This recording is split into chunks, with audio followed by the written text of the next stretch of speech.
Hey, welcome back everybody. Gary Simmons here with lesson 36 of the Dead Earth game development series. Now, when we ended off rather abruptly at the end of the last lesson, you may remember that in our AI zombie state machine script, we had created this reanimate function. It was currently empty, and in fact, it didn't even return a valid enumerator. So we were getting an error in the editor that was complaining that our reanimate function was not returning the correct type. Now, if you have shut down your project since the last lesson and then reopened it again today, much as I have, you could find yourself panicking slightly when you open up OmniZombie hierarchy and select our AI entity game object to find that the inspector for our AI zombie state machine, and indeed all of the respective child states, are not being rendered correctly. In fact, we're not seeing the inspectors at all. Instead, we're getting a little warning sign telling us that the associated script could not be loaded and telling us that we need to fix any compile errors and assign a valid script to this object. Don't panic, this isn't a code red. This is simply because our reanimate coroutine is not returning a correct enumerator type. So for now, we'll just put a temporary line of code at the bottom of the function that just returns correctly from a coroutine. So I will say yield break.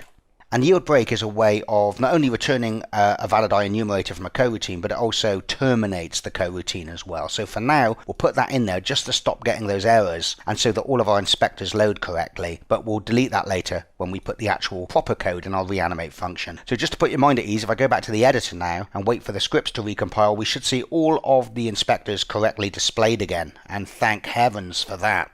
Okay, so we don't need any verbose introduction to this lesson. We just want to dive straight into the reanimate coroutine and carry straight on from where we finished off at the end of the last lesson. You will remember that the reanimate coroutine is actually called by our take damage function when the take damage function has determined that the character has been damaged in such a way that it should be ragdolled. And the take damage function will have taken care of ragdolling Jill, and then it's called this coroutine to essentially start the reanimation process. So the first thing we'll do at the top of this function is we will just check that our zombie is in the correct state to be reanimated. Now you will remember that we created this AI bone control type enumeration. And when the character starts off, it is in the animated state, describing that our bone hierarchy is being fully controlled by the animator. And when the zombie is ragdolled, we set the bone control type to ragdoll. So if I go down to the take damage function, just to remind you, there you can see, just before we call the coroutine, we make sure that the bone control type has been set to ragdoll. So in our coroutine,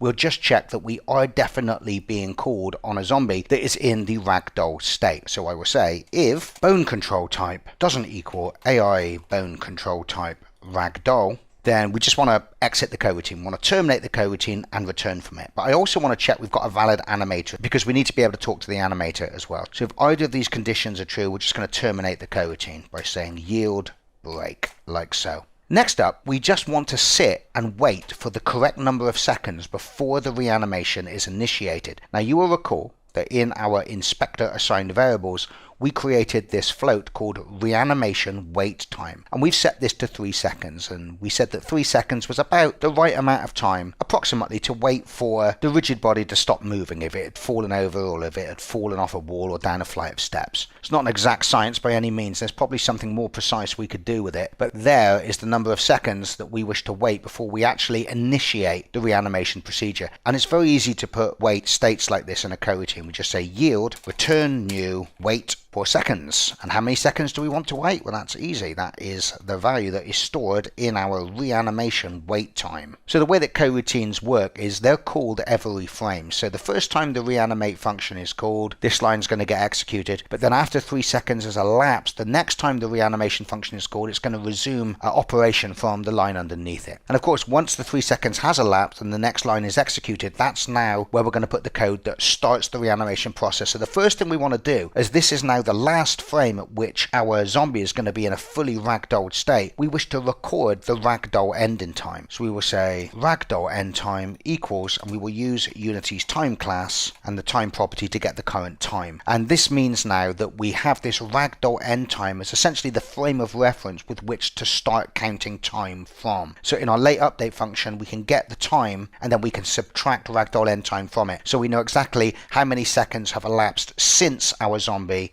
was last a ragdoll. Next thing we need to do is we need to iterate through all of the rigid body parts, and we need to make them kinematic again so that the physics system stops trying to control the positions and the rotations of those bones. Now, we stored all of the rigid bodies for our body parts in a list called body parts. So we'll set up a for each loop to loop through all of those. So we'll say for each rigid body in body parts. And then inside that loop for each of our rigid bodies, we will set its isKinematic property to true. So these become kinematic rigid bodies again. So once we make them kinematic, the physics system isn't going to try and mess with their positions or rotations, and the animator will be free to drag them around with the body parts how it sees fit. Next up, as we're about to enter the reanimation process, we want to change the bone control type from ragdoll to ragdoll to anim. So you can see I say bone control type equals AI bone control type dot ragdoll to anim, and when it's in this state, our late update function will know that this is when the code should be executed, that it's going to perform that bone blending between the snapshots that we take of the bones in the ragdoll state and the bone positions being calculated by the animator. Next up, we want to iterate through all of our body part snapshots. So I'll say for each body part snapshot in body part snapshots is what I call the list. Now remember, each of our snapshots contains a reference to the transform that it's supposed to represent. So the transform of all of our body parts at the moment are in the ragdoll pose. So we just want to grab their position, their rotation, and their local rotation and store them in the appropriate variables of the body part snapshot object. So we will say snapshot.position equals snapshot.transform.position, and then we will say snapshot.rotation equals snapshot.transform.rotation, and then finally snapshot.local rotation equals snapshot.transform.local rotation. So as you can see, all we've really done here is, because the body part snapshot stores a reference to the transform that it represents, is we've just fetched the position, the rotation, and the local rotation of the transform as it currently is now in the ragdoll state, and we've stored them in the snapshot member variables, so that later on in the late update function we know exactly what position this bone was in when it was last a ragdoll. And of course the actual transform itself in the late update function will actually contain the position and the rotation of the local rotation of that same bone, but as the animator wants it set, and we can blend between the two. Okay, so before I carry on, I'm going to pause the video and I'm going to put some comments in here. Okay, so there we are. So just to paraphrase, I will read my comments out to you roughly so you understand where we are so far. So first of all, we only reanimate if we are in the ragdoll state. Otherwise, we just bail out of this coroutine. It's obviously been called incorrectly. Next up, we're just going to wait for the desired number of seconds before we carry on and initiate the reanimation process. Next up, we record the time at the start of the reanimation procedure. We then set all of our rigid bodies back to being kinematic. We put us in reanimation mode, and then we record the positions and the rotations of all the bones prior to reanimation. Now, one of the things I said in the last lesson was that we were going to need to record the position of the head and the feet, or at least a position midway between the 2 feet of the zombie while it was in the ragdoll pose. And that's because later on in the late update function, we're going to use these positions to create a quaternion that will tell us how much we have to rotate the parent game object when we move it to the position of the ragdoll, so that we can get the animation of our character in roughly the same position and orientation as the ragdoll. So given our list of bones, how do we know which is the head and which is the feet? Well, in the case of the head, we actually know this already because we have rigid bodies on our important body parts, and furthermore we have our head tagged with the head tag. But that doesn't help us get the feet, does it? Because we haven't tagged our feet with any special tag. Well, fortunately, we don't need to use any of these methods to get the head and the feet because we're using a humanoid avatar, and the animator has some very special functionality that applies to humanoid avatars, and that's one of the reasons why this reanimation system only works with humanoid avatars. And if I go to the Unity documentation and look under the scripting reference for the animator, you will see that it has a function called getBoneTransform. And this function will allow us to retrieve any of the bones of the humanoid character, and we just have to give it a member of the human body bones enumeration. As you can see, all of the major body parts are there, so we just have to pass in left foot if we want to get the transform that represents the left foot bone, the right foot to get the right foot bone, and of course we have the head bone here, so we're going to want to fetch those 3. And we also want to fetch the hip bone, but we don't have to do that because we already have a reference to the hip bone. We assigned that manually in the inspector to our root bone variable.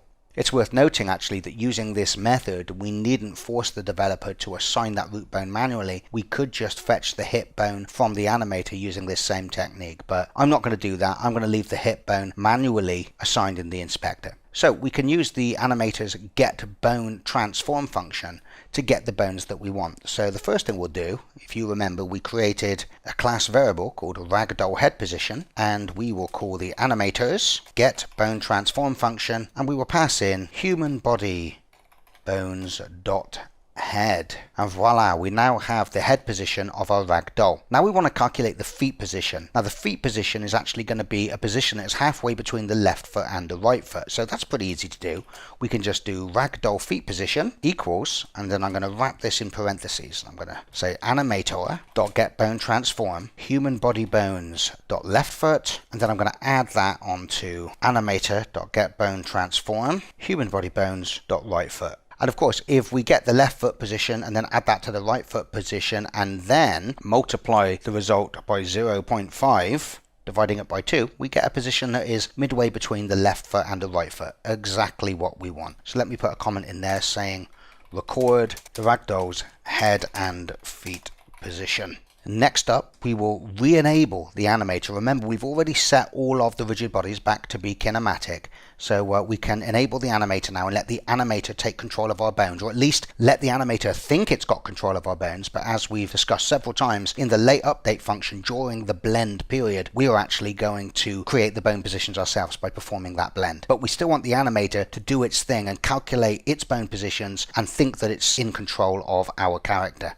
So we will say animator.enabled equals true. Now all that's really left for us to do at this point is for us to set the appropriate trigger in the animator. Now just to remind you, if I go back to Jill's animator and call up the parameter list, you can see we have the reanimate from front trigger and the reanimate from back trigger. So we just need to set one of these triggers to set off one of those recovery animations. But in order to do that, we need to know which way Jill is facing. So the first thing we're going to do is we're going to use the root bone alignment that we've assigned to our root bone, and we're going to do a big switch statement basically and figure out which axis we have to use of the root bone based on its alignment to determine whether it's facing up at the sky or if it's pointing down towards the ground, because obviously that's going to determine whether she is led on her back or led on her front. So I'm going to create a temporary float that I'm going to call forward test. And in a minute we're going to implement a switch statement, and that switch statement is going to test the various axes of the root bone. And if after the switch statement forward test is larger than 0, then we know that the zombie is led on its back and its hip bone is pointing up at the sky, and therefore we're going to want to set the reanimate from back trigger in the animator. Otherwise, if it's smaller than 0, we're going to set the other trigger, the reanimate from front trigger, because it means the hip bone is pointing down towards the ground. So let's see how we're going to do that. Well, first we better make sure that we have a valid root bone assignment. So let's just check we do have a valid root bone reference, and then we will create a switch statement based on the root bone alignment that we assigned to our root bone. Okay, and then we're just going to create a separate case for each of the 6 options that may have been assigned to root bone alignment, whether it was z-axis or z-axis inverted, x-axis, x-axis inverted, y-axis, y-axis inverted. So in the case where our bone alignment is as Jill's is actually, which is AI bone alignment type z-axis, well then we know that it's the forward vector of the root bone that we should test. And it's quite an easy test, right? We know that if the y component of its forward vector is positive, then we know that that forward vector is predominantly pointing upwards. If it's negative, then it's pointing downwards. So we will say forward test equals root bone dot forward dot y. And we'll put a break on the end like that. So we know then that if we find that forward.y is negative, then forward test will also be negative, and we know that Jill is actually led on her stomach because the forward vector of the hip bone is pointing predominantly downwards in the world. So let's now do the same again, but this time cater for when the root bone has an alignment that has an inverted z-axis, so that its forward vector is actually pointing out the back of the character, in which case of course we want to completely reverse this test. If the zombie is led on its front, well then the forward vector is actually going to be pointing out the back of the character, and it will be pointing up into the sky and will have a positive y component. But if it's led on its back, then of course the forward vector of the hip is going to be pointing down into the ground. So we just want to negate the sign of that. So what I'm going to do, now we've done the z-axis and the z-axis inverted, is I'm just going to copy and paste that twice so that we have the cases laid out for the other 4 cases as well, and then I'll just change the lines of code over. Always dangerous when you copy and paste things like this. So I'll change this to y-axis and y-axis inverted, and then x-axis and x-axis inverted. So obviously for this third case, if we have assigned our root bone a bone alignment of y-axis, then it means it's the y-axis of the hip bone that is pointing towards the front of the character. So we don't want to test its forward vector, we want to test its up vector instead, because it's its up vector that is pointing out the front of the character, and will of course be positive if the ragdoll is on its back and negative if it's on its stomach. But of course in the case where we've assigned it y-axis inverted, which basically means it's the y-axis of the hip bone that is pointing backwards in the character's local space, then we wish to do the same test again. We wish to test the up vector's y component, but this time of course it's negated so that we perform that flip.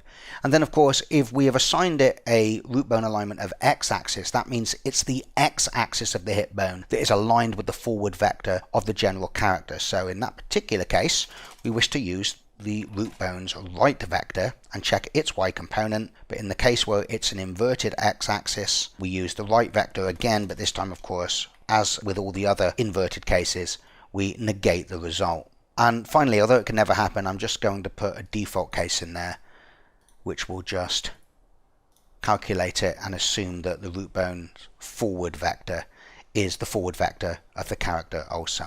So when we leave this switch statement, basically means that forward test will be greater than 0 if we wish to perform a recovery from back, or smaller than 0 if we wish to perform a recovery from the front. And in fact, I think what I'll do is I'll move all of this inside the if root bone doesn't equal null, because if we don't have a root bone, I don't think we want to really do any reanimation at all.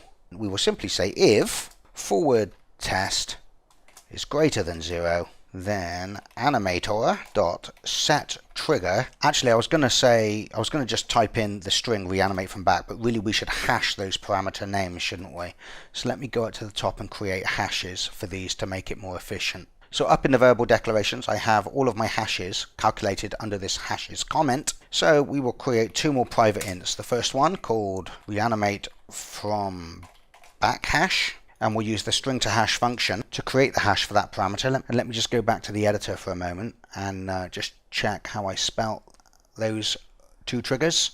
Yeah, reanimate from front and reanimate from back. Each word capitalized with spaces in between them.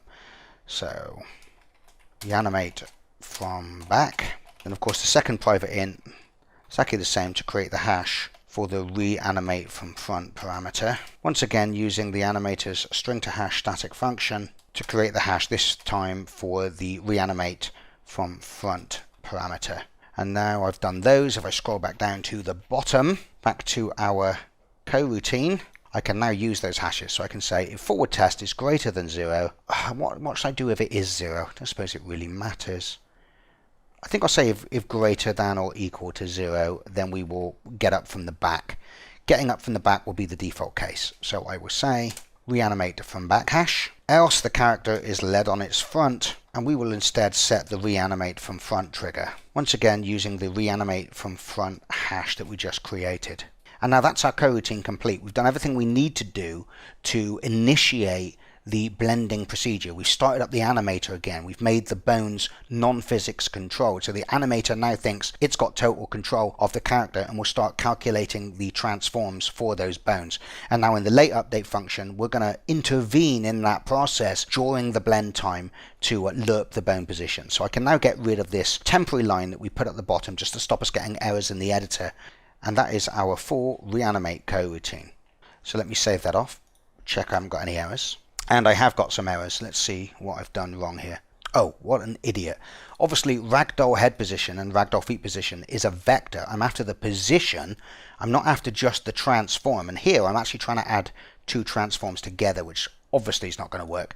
So I have to make sure that once I get the transform for the head, I get its position and assign that to ragdoll head position. And in these parentheses here where we fetch the transforms for the left foot and the right foot, I also need to make sure that I fetch the position property there too. Like so. save that off and see what other errors I have. Okay, I gotta be honest, I expected more, but that seems to be okay. Just by the way, guys, I'm kind of winging this as I go. Even though I've created a system like this before, I'm writing this code pretty much on the fly. So do expect me to have to do a little bit of debugging once we have this system complete, because it may not work straight out of the gate. Okay, so what we want to do now underneath our reanimate coroutine is we want to implement the late update function of monobehavior. Remember, this is another one of Unity's magic functions, which is going to be called every frame by the Unity game engine. But like we said, the great thing about late update is it comes after the update function. And in fact, when the late update function is called, the animator has already updated all the bone positions, and that's vital in order for this system to work. Actually, I'm going to make the late update function a protected virtual function, so that if we derive anything from AI Zombie State Machine, it has access to that base class function but can also override it. And I think with the IEnumerator, I'm also going to make that protected as well, so that any derived classes can call the reanimate coroutine. Okay then, so all of the code that we add to the late update function, we only ever want it to be executed if we are in that small window of time when we are blending from a ragdoll into an animated entity. So the first thing we'll do is we'll create a conditional that says if bone control type equals AI bone control type dot ragdoll to anim, and all of the code that we add in the rest of this lesson will be in here. So if the late update function is called when we are either in just a ragdoll state or if we're in a fully animated state, the late update function will do nothing at all.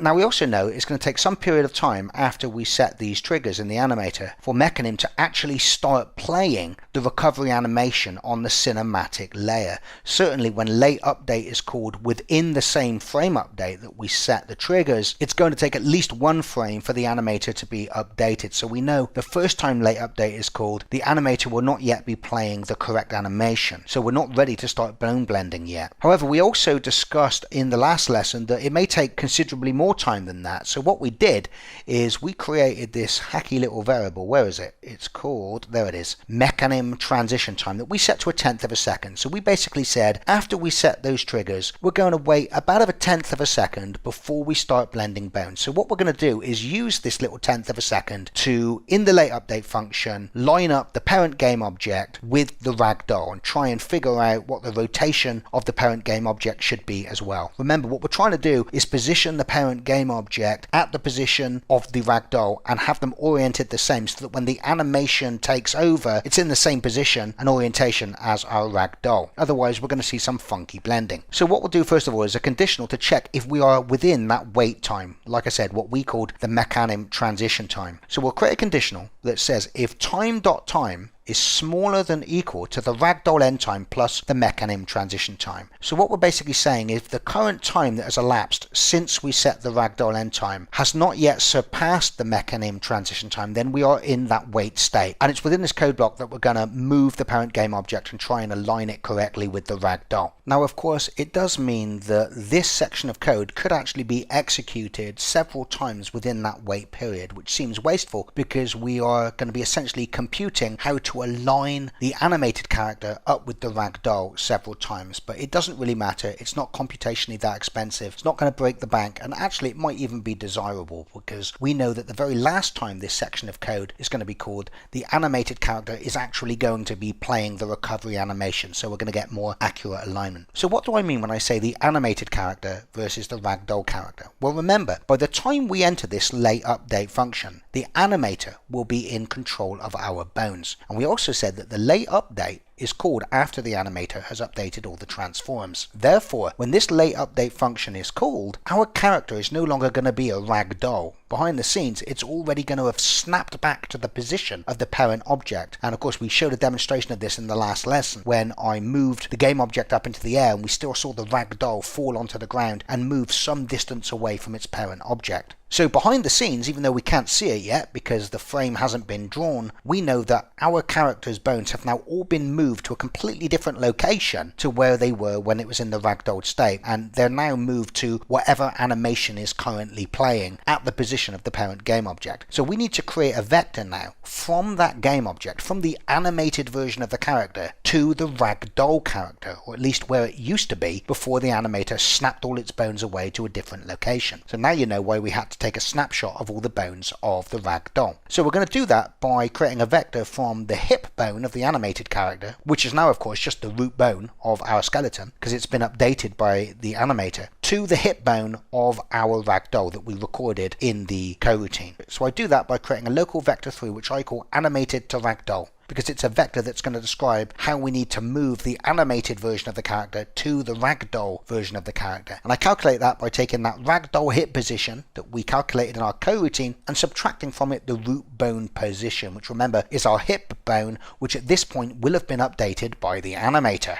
So once we have that vector, we use it to calculate what the new position of our zombies transform should be. And when I say the zombies transform, I'm talking about the AI entity game object that is the parent of the entire hierarchy. So we will say vector3 new root position equals the position of the transform currently, which may be nowhere near the ragdoll, and we add on to that our animated to ragdoll vector, essentially sliding our parent transform along that vector to the location of the ragdoll.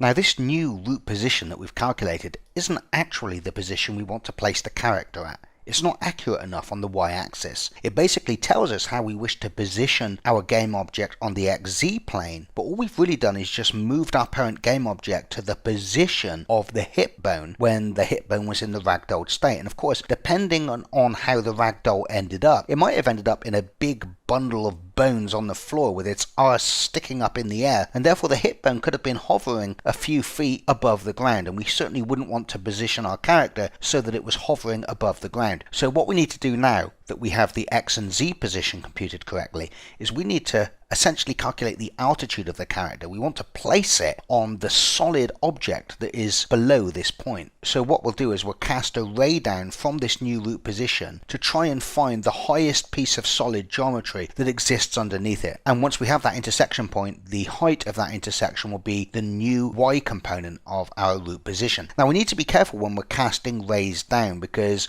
we only want our ray to intersect geometry. And at the moment in the editor you can see we have several different layers that our ray could collide with. If we pull down the layers drop down, we've got things like the AI entity layer, the AI entity trigger, the AI trigger layer. We've got things like AI body parts, and we've also got those target triggers that we use for setting the destination to our next target. And we have to be careful because if we call up the physics manager by going to project settings and physics, you'll also see that we have ticked queries hit triggers. So any rays that we cast will also return positive if they intersect any of those triggers. And of course we've got lots of triggers being used by our zombie, and when we have lots of zombies in the scene and when we have the player in the scene with all of its triggers as well, we don't want to be getting any false positives. So what we need to do is say we only want it to intersect layers that are considered to be on the geometry layer. Now of course the problem with that is if we look at the layers at the moment, it's not too much of a problem because all of our geometry is just on the default layer. But of course, as we flesh out our game, we're probably going to have different layers that we also have specialized geometry on. So the best thing for us to do, I think, is to add a new member of type layer mask to our AI zombie state machine so that we can, via a drop down in the inspector, set what we consider to be the geometry layers so that later on, when we add more layers that contain solid geometry, we can always add those to the layer mask as well. So what I'm going to do is I'm going to go up to my variables. I'm going to create another serialized field, and this time it's going to be of type layer mask, and I'm going to call this geometry layers, and we'll set it to 0 by default. If I save that off now and go back to the editor, we should see at the bottom of our AI zombie state machine inspector, we now have a layer mask where we can tell our code what layers we wish it to consider geometry for that ray casting operation. Now at the moment, everything is turned off. We're not casting against any layers, so we're just going to set it to the default layer, which in our scene is the layer that contains all of the regular geometry that is considered to be solid surfaces. But of course later on, if we add additional specialized layers for other types of geometry, we can also tick those here in this geometry layers layer mask. So now that we know what layers we wish to cast the ray against, we can go back down to our layer update function and we can perform a raycast, and we're going to use the physics class's raycast_all function, which actually returns an array of raycast hit structures describing all the things that the ray has intersected, because it may intersect several types of geometry. If you imagine, for example, that we killed the zombie on top of a crate, when we cast the ray down from the hips, it would intersect the crate top. It would also intersect the floor that was underneath the crate. And in that case, we want to make sure that we choose the highest surface, so it's actually the surface on the top of the crate, not the surface underneath the crate, that we move our zombie to. So we'll create a new local variable of type raycastHitArray. I'll call this hits, and then I will call the physics class's raycast_all function. And as the first parameter, we pass in the position we wish to cast the ray from. So that's going to be our new root position. And as the second parameter, we need to pass the direction. So that's just going to be vector3.down, which is basically just down the world y-axis. As the third parameter, we wish to specify the length of the ray. So we'll just pass in float.maxValue. Yeah, why not? So we have a really, really long ray. And then as the final parameter, we're going to pass in our geometry mask. So that's geometry layers, like so. And when the physics.raycastAll function returns, we're going to have a raycastHitArray describing all the solid surfaces that the ray has intersected. And it's not going to be in any order, so we're going to need to loop through them and find the one that has the highest altitude. And that will be the surface that is closest to being underneath the hips. So what we'll do first of all is we'll set the y component of the new root position to a really large negative value, so that any hits are always going to be greater than that. So we will say new root position.y equals float.min value, like so. And then what we'll do is we'll loop through that hit array and test each hit. Each time compare the y component of the position of the hit against what we currently have stored in our new root position's y component. And if we find one that is larger, then we're going to store that and make that the new y component of the new root position. So we'll say for each raycast hit in hits. And what we'll do as well is we'll just make sure, although this should never happen, that the thing that we've hit isn't a child of our zombie. If you imagine, for example, that our zombie was carrying a gun or was wearing some armor that had been assigned to the default layer, then there's a chance that that ray could intersect a part of the zombie's own body. So we will say if hit.transform is child of our transform, actually we want to say if it's not a child of our transform, then we will process it. Otherwise, we won't step into this conditional and we'll just skip this hit because it's not one that we care about. And we'll say new root position.y equals whatever is the maximum between hit.point. The point member of the hit structure is a vector describing the point in world space that the hit occurred. So we'll take the maximum of that hit point's y component and the current y component of our new root position, like so. So if we found a hit point that has a larger y component than the one we've currently stored in a previous iteration of this loop, we overwrite it with the new higher hit point. And when we exit this for each loop, we should have found the highest collision that happened with our ray that was underneath the hit bone. Now the next thing we want to do is we want to make sure that this new root position that we've now calculated does actually exist on the nav mesh, because remember, our zombies are also nav agents, so we don't want to assign them positions that are off of the nav mesh. Of course, this could happen if your level has been designed in such a way that your zombie has actually been able to fall off of the nav mesh. We want to make sure that we snap it back onto the nav mesh, or otherwise the nav system is going to be getting in a right mess, throwing out all sorts of errors and acting in all kinds of undefined ways. And Unity's NavMesh class has a sample position function that returns a NavMesh hit object, and the sample position function is just given a world space position and it will return to you the closest position it could find to the position passed in that is a valid NavMesh position. So because the NavMesh's sample position function returns an object of type NavMesh hit, we'll create a local variable of that type, NavMesh hit. Why is that red? Oh, I'll tell you why it's red, because I updated my version of Unity, and in the newer version of Unity, when you're using the nav stuff, you have to include Unity engine.ai. That should have gone green now. Yes, there you go. So nav mesh hit, and we'll call that nav mesh hit, like so. And then we'll use the nav mesh class's sample position function, passing in as the first parameter the source position, which is our new root position. As the second parameter, we will pass in that nav mesh hit, which is going to be an out parameter. The function is going to fill out that nav mesh hit object that we send into the function. And as the third parameter, we just need to pass in a distance. This is like a radius for the nav mesh to perform a search within. The sample position function will be quite expensive, so we don't want that radius to be too big. We're really just making sure that if the root position that we calculated was underneath or above the nav mesh or whatever, that we make sure it's snapped to the nav mesh. So I'm just going to pass in a distance of 2 to search, and as the area mask we can specify that we only wish it to search certain types of nav mesh areas, but we're not going to use that. We want it to search the entire nav mesh, so we will pass in nav mesh all areas, like so. So when this function returns, the nav mesh hit structure will contain a possibly modified new root position, so we just want to assign that now to the transform of our game object. So we will say transform dot position equals nav mesh hit dot position. And what I should probably do actually is I should probably wrap that in a conditional, because the sample point function returns true if it was able to modify the position and find a valid point on the nav mesh, but if it isn't able to find a point on the nav mesh, then it's going to return false, and the nav mesh hit structure will probably contain just some really bogus nav mesh position vector, and it'll probably cause nan errors or inf errors or something like that. So if for whatever reason it's unable to be put back onto the nav mesh, our zombie can probably still stay there ragdolled, and we won't execute this code, and we'll just try and go with the new root position and see how it gets on with it. But this is just like a little bit of safety to try and make the system a little bit more robust.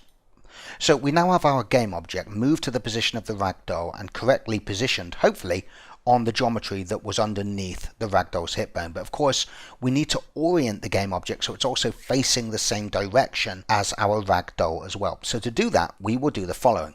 We will first create a vector from the feet position to the head position of the ragdoll.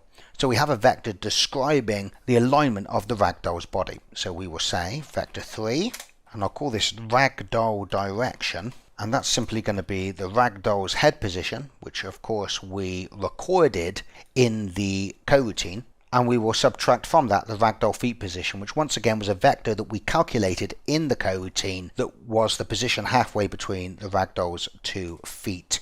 And then what we're going to do is we're going to fetch the head bone and the feet position from the animator as well. So we now have 2 vectors. We have a vector describing the alignment of the ragdoll's body, another vector describing the alignment of the animated character's body, and then we can essentially create a quaternion that describes that rotation, and then we can rotate our game object around its y-axis by that amount. So we only want this to be a rotation around the y-axis. So what we'll do is we will zero out the ragdoll direction's y component, right? We'll just set that to 0 like so, so that we don't create a quaternion that's going to pitch the character up and down. We don't want to rotate it around its x-axis or rotate it around its z-axis. We simply wish to rotate it around in the xz plane. So now I have the direction of the ragdoll. I'm going to do pretty much the same thing to calculate the direction of the animated character. I'm going to paste this code in. It'll be easier than typing it, then I can just talk you through it. So when we created the ragdoll feet position, you'll remember that we got the left foot, we got the right foot, we added them together, and then we divided by 2. We do exactly the same thing here. So you can see I talk to the animator, I get its current left foot position, I get its current right foot position. Just scroll that over so you can see how it ends, and I'm multiplying it by 0.5. So remember, the transforms at this point have been updated by the animator. So when I call animator get bone transform left foot, it's given me back the transform, but the transform has been updated and contains the position as the animator would want it to be. And then to calculate the animated direction, I literally get the head bone and I subtract from that the mean feet position that we calculated above, just like we did here.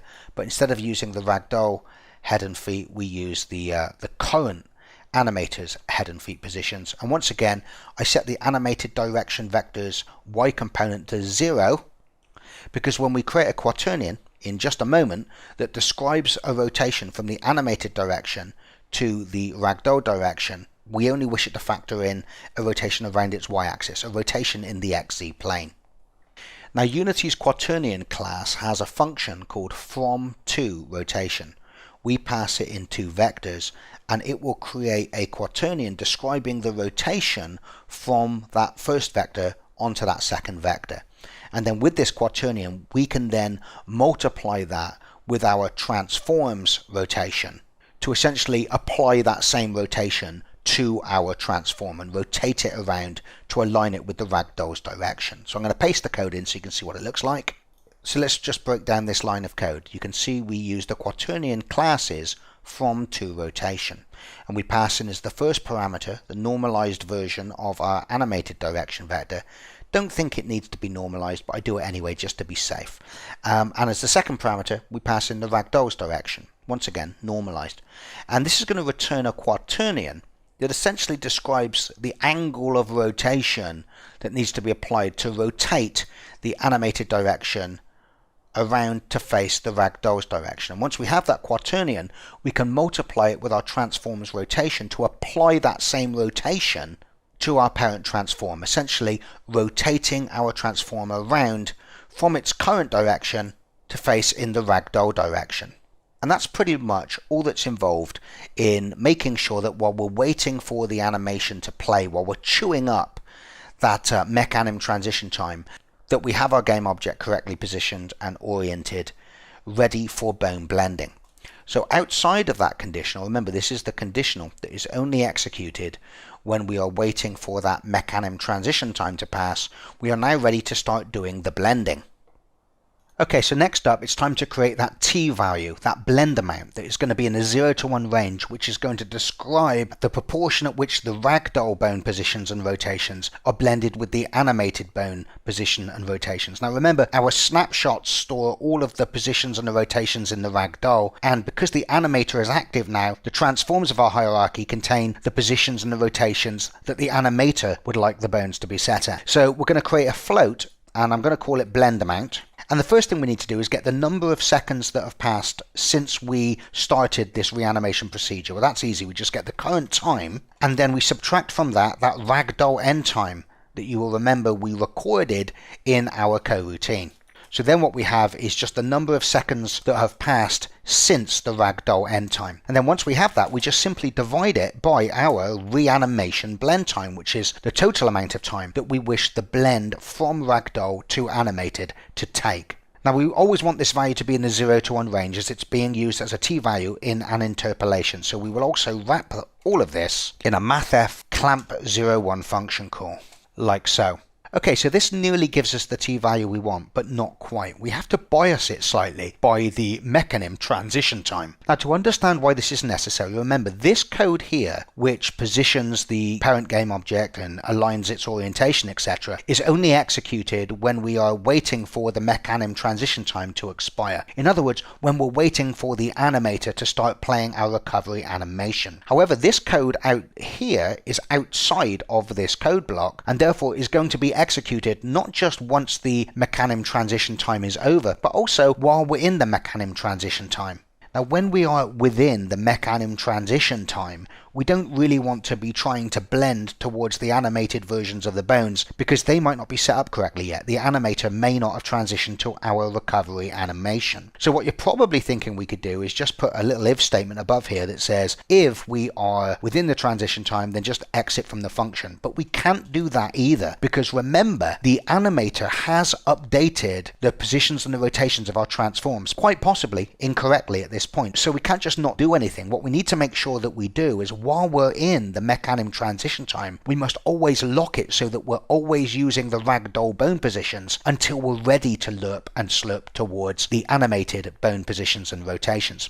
So we can do that quite easily. Here, where we get the time and then we subtract the ragdoll end time from it, we will also subtract the mech-anim transition time from it. Now what that means is that while we are within the time period described by the mechanim transition time, we're going to generate a blend value that is essentially smaller than 0, which of course we clamp to 0. And as this is being used as the t-value to interpolate between the ragdoll bone positions and the animated bone positions, it means that for the entire time that we are within the mechanim transition time period, the blend amount will be 0, and we will simply be overwriting the transforms that may at this point be incorrectly set by the animator with the ragdoll snapshots. So that's exactly what we want. So let's do that now. Before I carry on, I'm going to put a comment in there saying calculate interpolation t-value, like so. Okay, so now it's time to iterate through all of our bone snapshots and perform the interpolation between the snapshot positions and the current animation position. So we'll create a for each loop, and I'll say for each body part snapshot, and I'll call the loop variable snapshot in, and remember our list was called body part snapshots, wasn't it? Yes. Now the first thing we need to do is examine if the bone that we are currently processing in this loop is the root bone. The root bone has to be treated slightly differently from the rest of the bones because all of the other body parts are children of the root bone. So when we move the root bone, all of the child bones will move with it. So all we really need to do for the child bones, and in fact all we want to do, is simply interpolate the rotations. But in the case of the hip position, which may be slightly misaligned from the animated hip position, we don't just want to interpolate the rotations, we also want to interpolate the position of the hip bone so that it gradually moves towards the hip position as described by the animator. So we'll first check if the current bone that we are processing is the root bone. So we will say if snapshot.transform equals root bone. Well then first we will calculate the new interpolated position of the root bone. So we will say snapshot.transform, which is just another way actually of getting the root bone. But the only reason I'm doing it like this is because I think it ties in better with the rest of the code that we're going to write. And it just goes to demonstrate that the transform stored in each of our body snapshots is the actual current bone position that has been set by the animator. And we're just going to overwrite now the position in the transform. But of course in this particular case I could have also just said root bone dot position as well equals, and we're going to perform a vector lerp by using the vector3 class's lerp function, and as the first parameter we're going to pass in the position of the bone as it was in the ragdoll pose. So that's our snapshot's position. So we say snapshot dot position, and we wish to interpolate it towards the position of the hip bone as described by the animator, which, as we've discussed in the late update function, the animator will have updated the transforms, so we know that the position currently stored in this bone's transform is the position we're trying to lerp towards. So we will say snapshot dot transform dot position, and of course the t value for the lerp is simply that blend amount that we calculated up above. And we're going to do something very similar for the rotations, except instead of doing a vector lerp, we're going to use a quaternion slurp, which is kind of the rotational equivalent of a positional lerp. So we will say snapshot.transform.rotation equals quaternion slurp, and as the first rotation, of course, we pass in the rotation of this bone as it was in the ragdoll position, so snapshot.rotation, and we wish to interpolate towards the current rotation that the animator has set in the transform of this bone, so that's snapshot.transform.rotation, and once again we use the blend amount that we calculated above as the t value. And that's all we need to do to move over time the root bone so that it aligns with the root bone being described by the animator.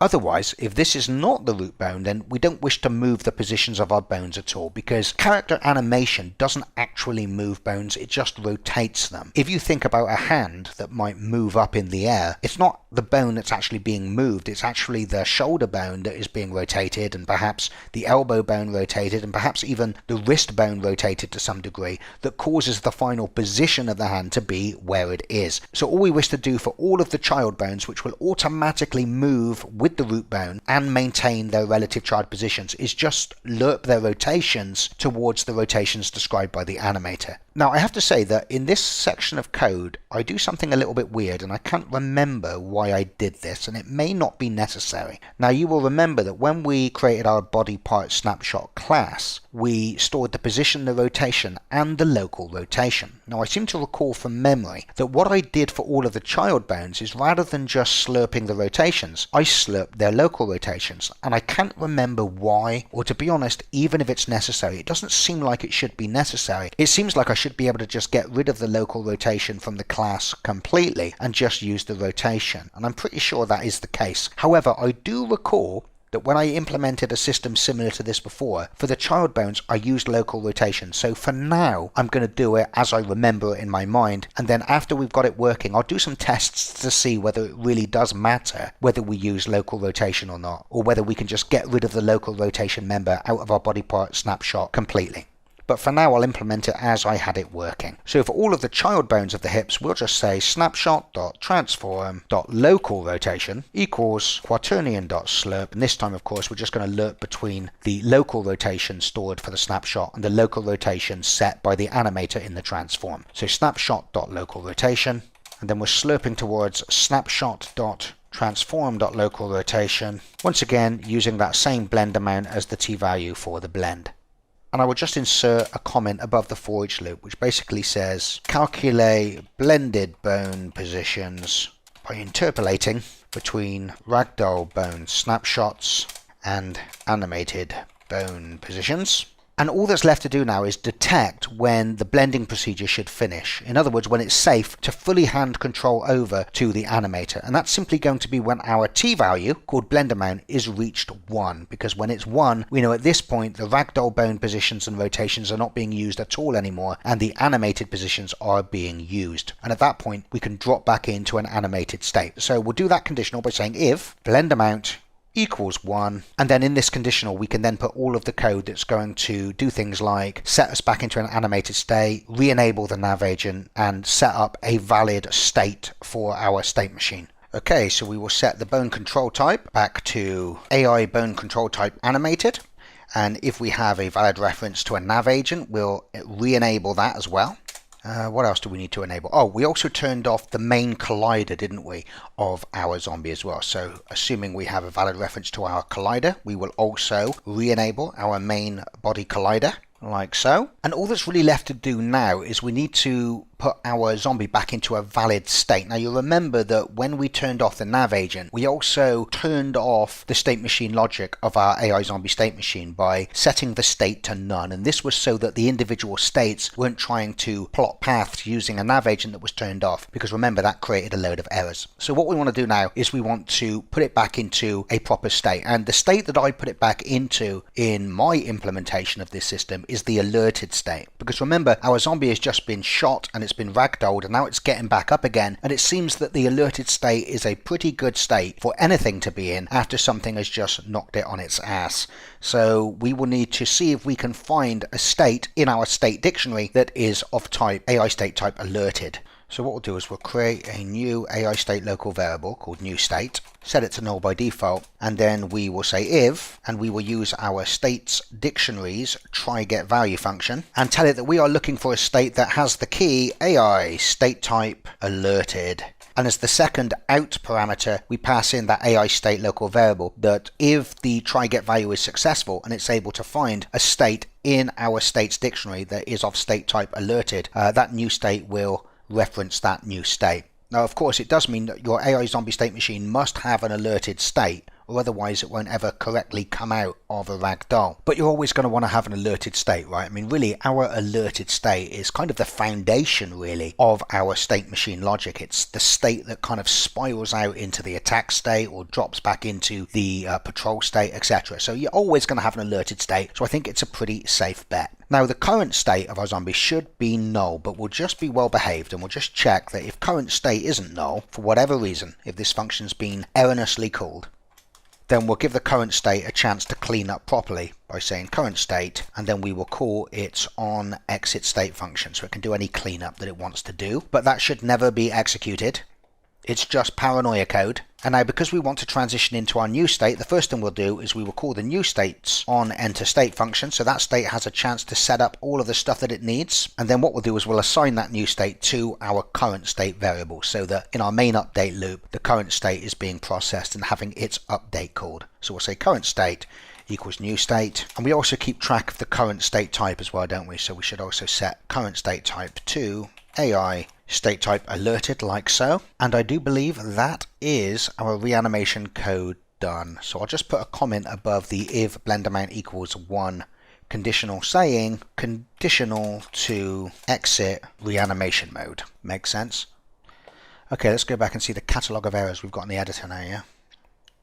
Okay, I'm getting an error here. There you go. You probably saw that hours ago, didn't you? It's supposed to be new root position.y, not new root position. I was trying to take the maximum of a float and a vector. Let's go back again, see what's happening. Okay, no more errors apart from that. So one of the things we do need to do in our animator that we completely forgot to do when we were setting up these animations, I think, is we said that when we have animations on the cinematic layer, they should have this behavior that we wrote called cinematic enabler. And this just tells our AI state machine that one of the cinematic animations are playing. And this is quite important because whenever we shoot a zombie, when it has the is cinematic boolean enabled, we always want it to ragdoll. So if it was playing the reanimate from front animation and it was only halfway through getting up onto its feet and we shot it again, we want to instantly ragdoll it. We definitely don't want it to go from a position where it might be on its knees to play one of our step back animations, because that would look really weird. So all of these animations need to have the cinematic enabler on them, and we click the on enter boolean in the cinematic enabler script so that when we enter this animation state, is cinematic boolean inside our state machine is set to true. So we need to add that to each one of these. Each time making sure we tick the on enter tick box so that that boolean is set to true when we enter the state and not when we exit it. Talk amongst yourselves. Well, I'm sure you're following along with me right now, aren't you?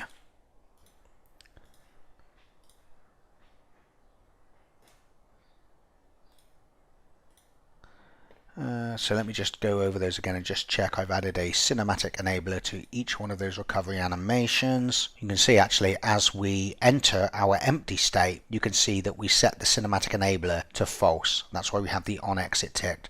We don't have it set for eating, but we don't need to have it set for eating because we have a separate is feeding boolean which also ragdolls it, so it's not really that important. Okay, I've got no idea what's going to happen when I run this code, but I'll tell you what's definitely not going to happen. It's not going to work correctly, I know that, because I've written a lot of code and it's completely untested. So let's press play and see what happens. I'm going to keep the scene view on as well so we can see what's going on. So here she is. I'm going to shoot her in the back. She goes down. So far so good. Oh. Well, shit.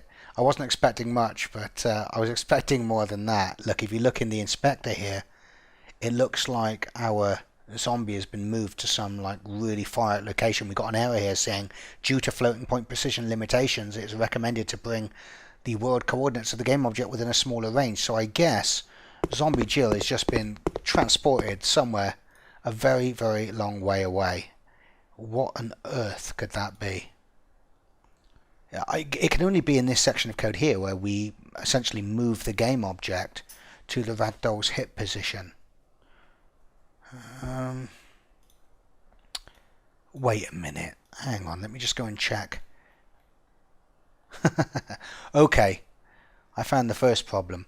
Okay, so in our reanimate coroutine, you can see that we store a snapshot of the head position of the ragdoll and the feet position of the ragdoll, but when we defined our variables, we also created a variable called ragdoll hip position, which I am using in my late update function to calculate that movement vector, the vector with which to move the parent game object to the ragdoll's position. Problem is with the ragdoll hit position is I actually forgot to set it, so it's just got some invalid value. It's essentially an uninitialized variable. So what I need to do is I need to go up here in the reanimate function where I store a snapshot of the ragdoll's head position and the feet position, and of course I also need to store a snapshot of the ragdoll's hip position, which of course is simply our root bones position, like so. Okay, so let me save that off, and hopefully that's going to stop our... what have I done? Oh, I'm having a good one here, aren't I? Put a minus sign instead of a equal sign. Okay, so let's clear the console window. Let's go in for round 2, shall we? Shoot her down. I'm also looking in the scene view so I can see what happens. Okay, so we saw that the game object got correctly moved. But you can see that when she's reanimating, Her alignment is wrong. She's actually buried in the ground. Let me just...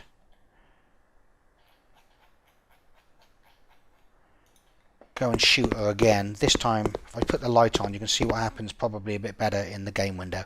So you can see I've shot her down, right? And look what happens. Look, she's buried in the middle of the floor. And then when the animation kicks in, so it's got to be the reanimation animation, hasn't it? It can't be anything else, because when she went back into a walking state, she was correctly at the right altitude again. I'm just going to try this one more time. I just want to check that the game object is actually moving. So check the scene view. I'm going to shoot her.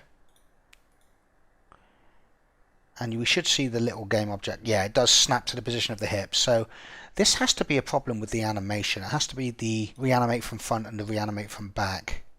Let me look at them in the inspector by double clicking on the animation. Pressing play. Oh look, you can see what it is. As the character gets up onto his feet, you can see that the origin of the game object kind of stays at the waist height.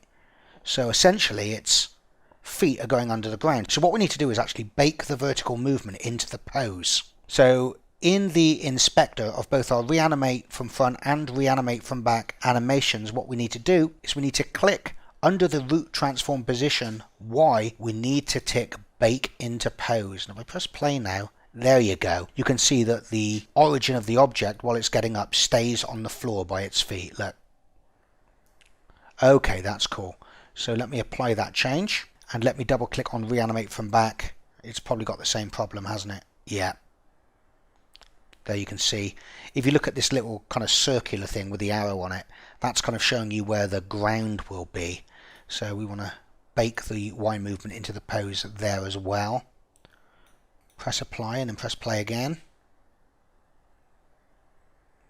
Perfect. Okay, let's see if this works now. I should remind you that this isn't ever going to be perfect. There's always going to be times where, while the zombie's bones are blending from a ragdoll to this animated pose, that we're going to see maybe sometimes its legs pass through the floor, its hands pass through the floor, just as it's interpolating between the two positions. And there's probably things you could do to make that better, but you're not going to see that in the game. You're going to be occupied, you're going to be shooting other things, and especially in the case where the game is outside, where the zombie's falling in the grass, none of that is going to matter. You're not going to see it all because the grass is going to hide it.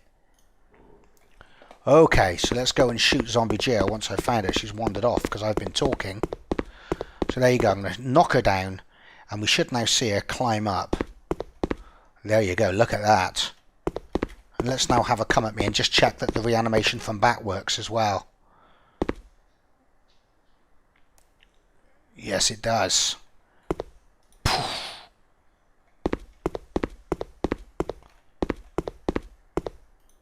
And you can see, because I've got cinematic enablers on those animations in the cinematic layer, that even when I knock her down, when she's trying to get up, she always still ragdolls.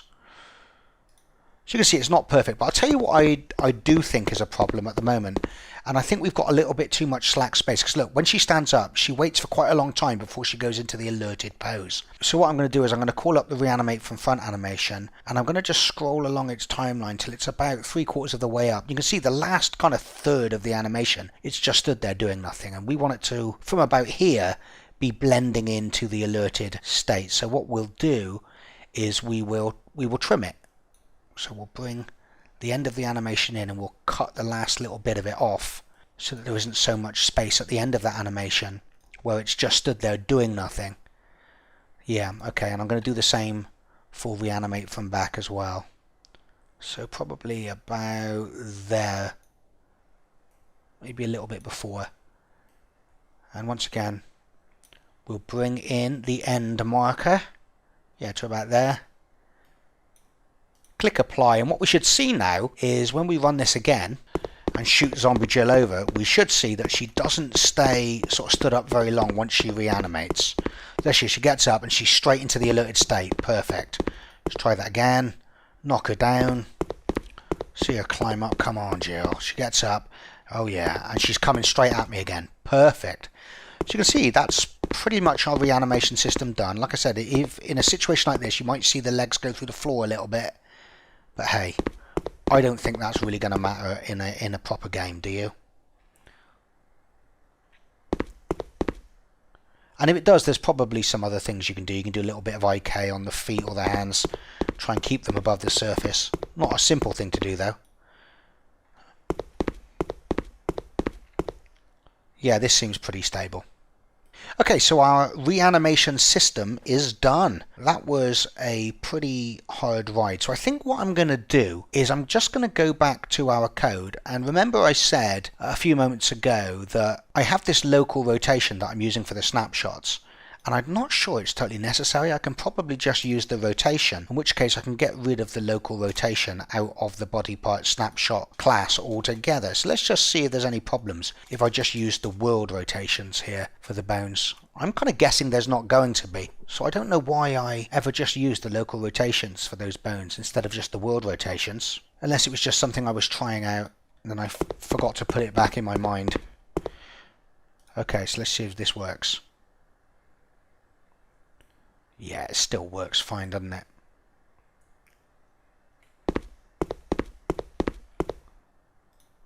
And what blend time have I got on that? That's a 1.5 second reanimation blend time. Yeah, I think that's right. Okay, so what I'm going to do then is now I can refactor the code slightly because we don't need the local rotation. So I'm going to go up to my body part snapshot. I'm going to get rid of the local rotation member altogether. We don't need it. Don't know what I was thinking. Then I'm going to scroll down to the reanimate coroutine and get rid of the line of code that stores the local rotation. And then I'm just going to refactor the late update function a little bit. And I'm just going to get rid of that line altogether and then get rid of this else clause like so. And that should read a little bit more tidy. So what we're saying is, for the root bone, we lerp the position and we slurp the rotation, but for every other bone other than the root, we don't do this code, we simply slurp the rotation. I'm just going to run that one more time and check that hasn't broken it, because after some of the errors I've seen today, I'll be honest guys, I'm not really trusting myself too much at the moment. Dun dun dun, come get me Jill, bosh, bosh, and she's gone down. Dun, dun, dun, and she's getting up. Yes. Bosh.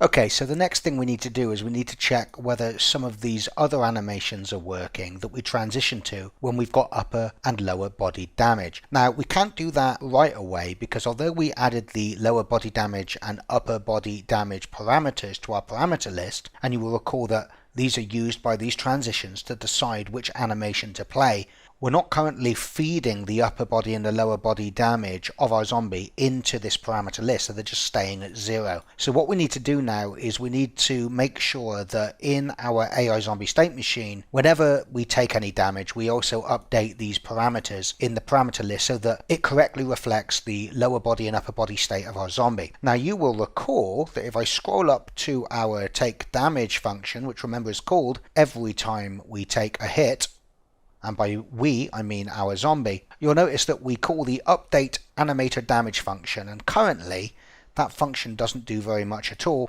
It simply sets the boolean that lets the parameter know whether we are in a crawling state or not. So what we want to do is also now send in the lower body damage and the upper body damage into the parameter list as well. So what we'll need to do is we'll need to create an upper body damage hash and a lower body damage hash so that we can efficiently set those parameters. So we'll go up to the top of our AI zombie state machine class to where we define all of those hashes, and I'm going to put that above the reanimate from back hash. So the first one will be a private int called upper body damage hash. Once again we use the animator's static string to hash function. And let me just go back and check the exact spelling and capitalization. Lower body damage, each word capitalized, space in between. Lower body damage, and then underneath that we'll create another private int for the lower body damage hash. Oops, I've done that the wrong way around, haven't I? I assigned the lower body damage hash to a variable called upper body damage. Don't want to do that.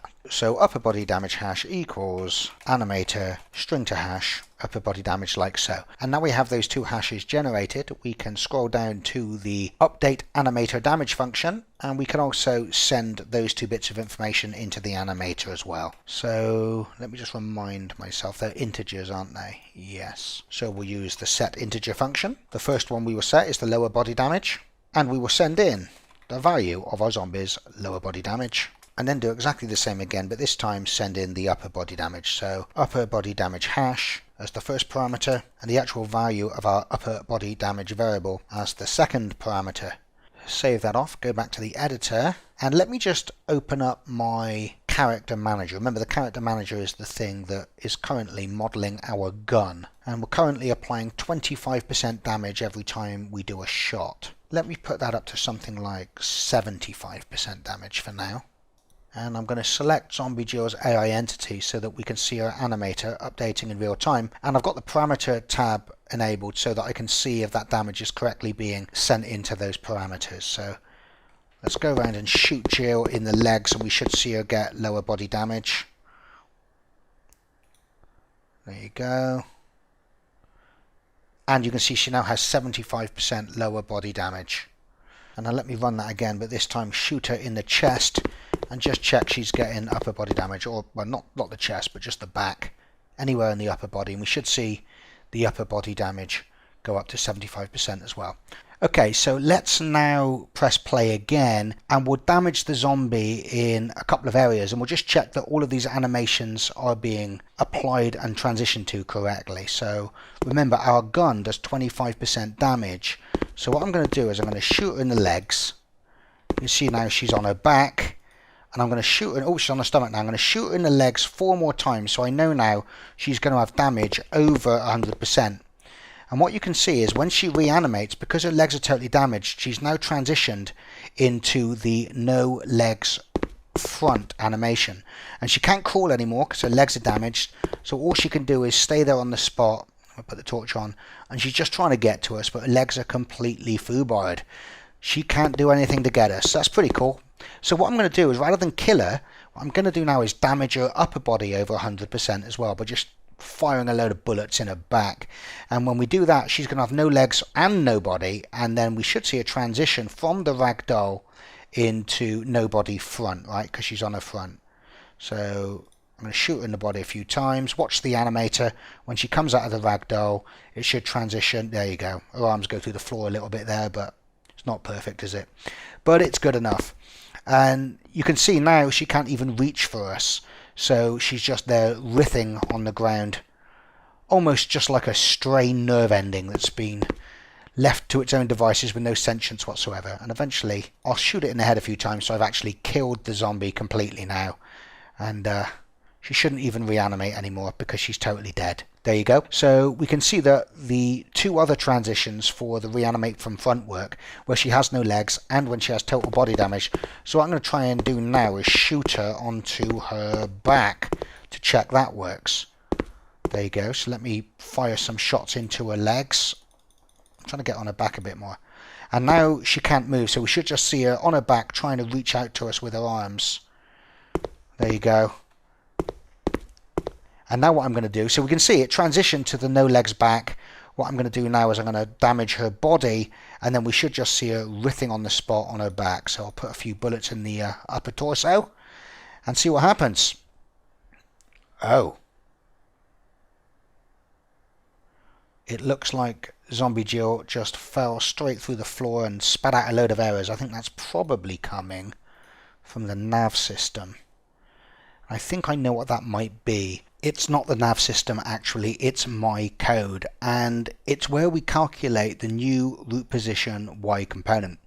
As you can see at the moment, what we do originally is we set it to the largest negative value that we can fit in a flow, and then what we do is we cast a ray down from this new root position to find the ground underneath it. Now, floating point rounding errors being what they are, what's happening here is that the origin point of the game object, which in these sort of on the back animations are touching the ground, they can actually be slightly underneath the ground, which means we're casting a ray from underneath the ground down, but there's nothing down there, so we're never finding the actual ground. We're not finding any surface to mount our character on. So this is pretty easy to fix. All we need to do is make sure that when we cast a ray from the new root position, that we just budge it up about 25 centimeters. So we know that we're definitely starting the ray above the ground plane. And we can do that by simply adding on to the new root position vector 3.up, which of course is a vector just pointing up in the world, multiplied by 0.25, which is 1/4 of a meter or 25 centimeters. And I think that's going to solve the problem. It's a little bit hacky, but those are the things you have to do sometimes with the rounding errors. And in fact, although this happened when it was in the no body back animation, this could have actually happened on other animations as well, and perhaps we just didn't see it. Perhaps the conditions weren't right. But if we play this animation, we can see that that little kind of red arrow that's on the circular disc underneath is where essentially the origin of the game object is, kind of like the root bone, if you like, of our game object. And you can see it's mounted on the floor. So if the floating point numbers are just slightly out, then it could be that this kind of point from which we're casting the ray is actually slightly penetrated into the ground geometry, and therefore we're starting the ray cast from underneath the ground surface. And of course there's nothing underneath the ground, so we're not finding a surface to mount it on. Therefore the y component of our position stays at float.min value, which is some crazy large negative value. And of course when we try and move our nav agent and our zombie to that location, it's just too big, and that's why Unity is complaining. So if I press play now, having done that fix, I think we're done. I think everything should work now. Okay, so I'm going to shoot Zombie Jill onto her back, and I'm going to take her legs away first of all. I'm going to shoot her right in the crotch, because that's the type of thing that I find funny. Okay, so now she's just riffing on the spot, and she hasn't fallen through the floor. Great. And just make sure that I can definitely kill her. She's dead.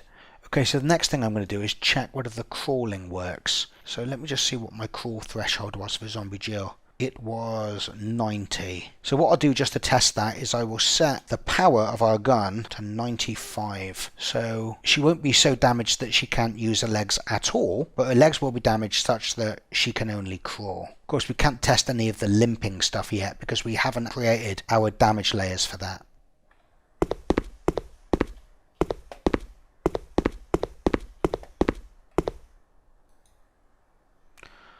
Okay, so I've shot her onto her front. Now she should be able to start crawling now. Well, didn't quite work, did it? It put into a crawler state, but it didn't look like the correct animation got triggered.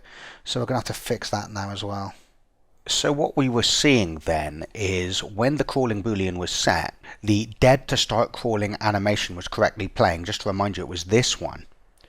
But what was happening is as the dead to start crawling animation blended into the empty state, of course what this means is it's blending into the animation that's playing on the base layer. Now if you look at our base layer, it's kind of set up incorrectly at the moment. We haven't really implemented the crawling locomotion into our game yet.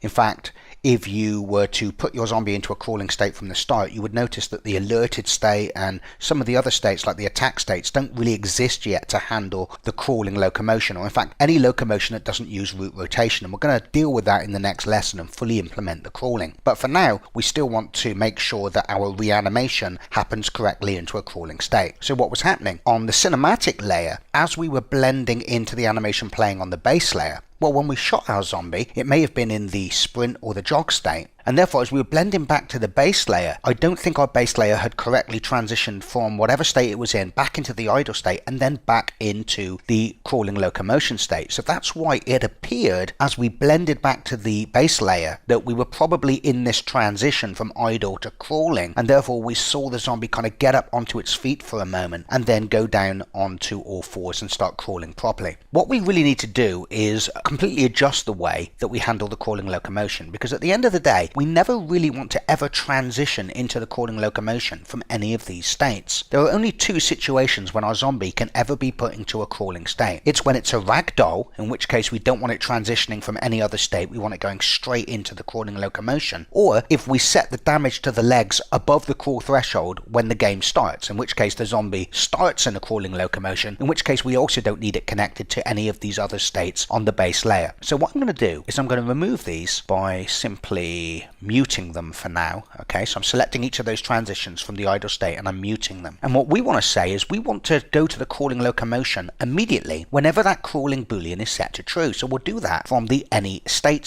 So I'm going to create a transition and I'm going to add a condition that says transition into the crawling locomotion whenever the crawling boolean is set to true. And in fact, we know this is going to work, so I might as well delete those other transitions that we've just muted so we can see exactly what's happening. Now at the moment this would cause a problem because the crawling boolean is always set, which means every update of the animator, this transition is going to be invoked again, and this crawling locomotion is going to be constantly being restarted, and we're going to get a very jittery crawling locomotion as each frame the transition is activated again and the timeline of the crawling locomotion is set back to 0. So the first thing we need to do is we need to open up the settings of our transition into the crawling locomotion. We want to make sure that the transition is immediate by setting the transition duration to 0. And what we also need to do is we need to untick this tick box that says can transition to self, because that's the thing that's going to cause the problems. If we turn this off, then what we're basically saying is if the crawling boolean is set to true, then transition into this state unless we are already in this state. If we're already in this state, then ignore this transition. This state is not allowed to transition to itself.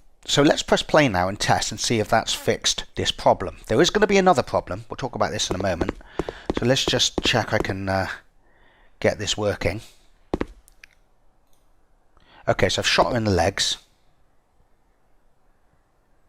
And now she's coming to crawl towards us, and it looks good, and we can see that the root motion is being used in the crawling animation and everything looks fine. Now like I said, we haven't set up the crawling state, so you'll notice if you are following along with me and your project is in the exact same state as mine, that once you shoot a zombie into a crawling state, it's just going to start crawling up to maybe like a wall or something, and it'll just stay there forever, stuck in a loop trying to crawl through a wall. Like I said, that's because we haven't updated the alerted state yet to handle animations such as our crawling animation that isn't using root rotation, but we're going to do that in the next lesson and make sure that we also have suitable animations to play for when a zombie in the crawling state is attacking us and when a zombie in the crawling state is feeding. However, although we've solved the problem where if we ragdoll Jill, she now correctly gets up into a crawling state, but what we've also done is we've introduced another problem. And to show you what I mean, let me select zombie Jill. And let me set the lower body damage of Jill above the core threshold. So when the scene starts, she is going to be crawling straight away. And I'm going to call up the scene view for this so we can see what happens.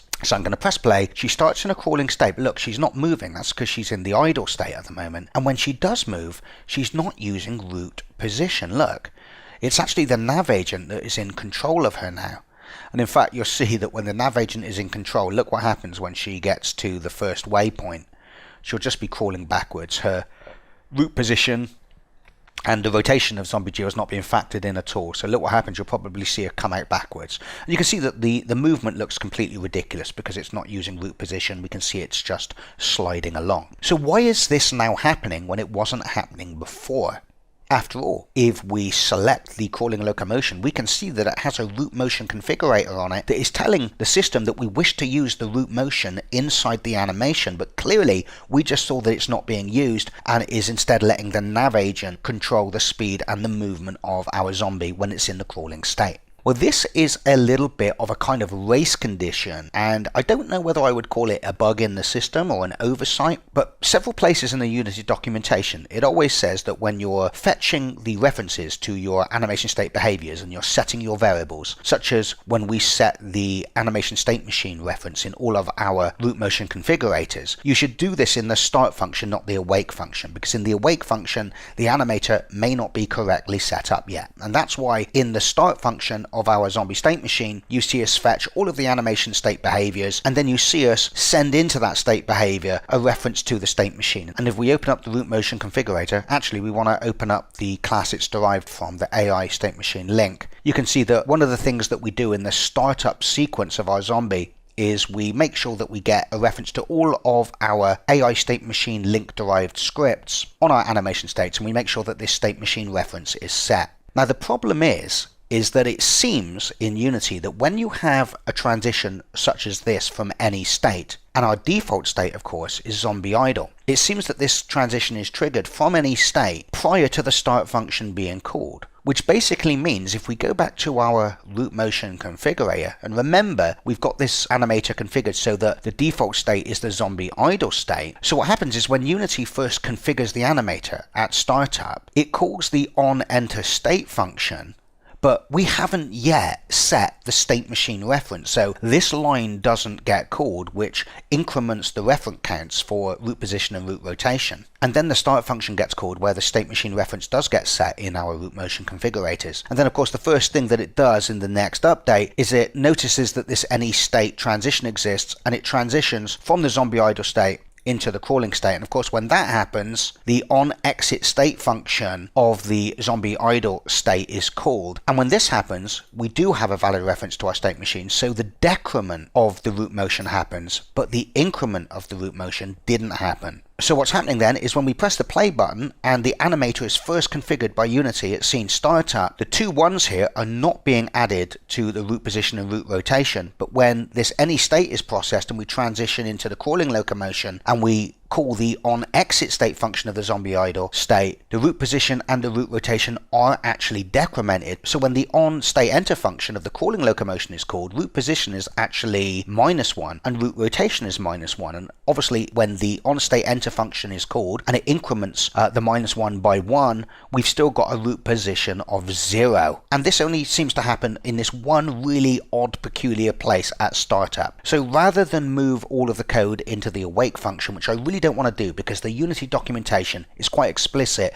about the fact that you really shouldn't set up your animation state behaviors until after the awake cycle has happened. So what I'm going to do is just put a little fix in the root motion configurator itself. I'm just going to make sure that we don't decrement the root motion request unless we've incremented the root motion request first. So I'm going to create a private boolean and I'm going to call this root motion processed. I'm going to set it to false by default. And then what I'm going to do is, if we do have a valid state machine, which of course we won't have a valid state machine for that very first case that we've just been talking about, then I'm going to say root motion processed equals true. And then down here on the onExitState function, I'm going to say if we have a valid state machine and the root motion request was processed, then we're going to mirror that process by decrementing the root motion request and once again setting root motion processed back to false. As you can imagine, I actually paused the video to find this little bug, and it was a little bugger to find, let me tell you that. So now if we run this again, and just to remind you, if I call up Jill's AI zombie state machine inspector, we are starting now with a lower body damage at 95, so she should start in a crawling state, but unlike when we tried this just now, she should now have root motion being correctly applied.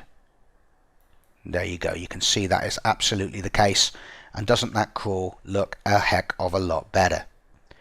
Now what I'm going to do now is just show you one of the problems that we're going to fix in the next lesson. I'm going to pause the video actually while I wait for her to approach her first waypoint. And you'll see what happens is when she gets to her first waypoint and she drops into the alerted state where she is supposed to rotate left or right to acquire a new target, she doesn't do that in the crawling state. And that's because we haven't added the code yet to our alerted state that handles the case where we're using an animation such as the crawling animation that doesn't have root rotation. So I'm going to pause the video a moment.